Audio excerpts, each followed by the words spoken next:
To the SEC, a week ago, the Big Ten and the Pac-12 decided they would stick to conference-only schedules, and the SEC today met to discuss fall options. This comes just days after the commissioner, Greg Sankey, said he was very concerned about football this fall on Marty and McGee. New on SportsCenter, Sankey joining Paul Finebaum in the last hour on his radio show. We have to see a change in public health trend to build the comfort that we'll have an opportunity to compete this fall. And plenty of people can say, oh, you shouldn't, it's not going to happen, make predictions. And I go back to Governor Cuomo in June, who said, I'm done with predictions, I'm done with models, we're going to look at the facts, and that's what we've been doing diligently for months now, and we'll do over the next few weeks. The fact that we've seen increasing cases over the last few weeks across our region is not a positive indicator. There has to be more intent, more focus on heeding the guidance that's been provided, on distancing, on gathering, on face masks, breathing masks, on hand sanitization.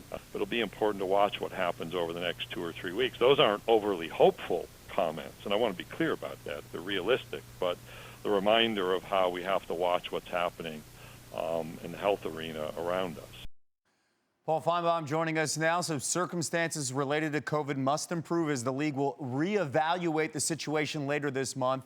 We've been saying it all summer. Time has been on their side, and it seems like time is starting to run out. What did you take from your conversation with Sankey in the last hour? Kevin, I took a rather bleak outlook. If he and other people in intercollegiate athletics are depending on COVID numbers to give them a clear path to the college football season, then college football fans are in big trouble because it's obvious. We're not seeing it anywhere, and this is just an observation from watching the news, as we all do. I think what they're hoping for right now is a miracle. But in reality, Kevin, this seems to me like death by 1,000 cuts. This college football season is burning right now, and I don't know what possible route that Commissioner Sankey and anyone else can find to get it back. You say anyone else. So with no unified leadership at the top of the college football model, and conferences making their own decisions like the Big Ten and the Pac-12, what impact could outside conferences tweaking their own schedule affect what the SEC does with their 14 teams in 11 states?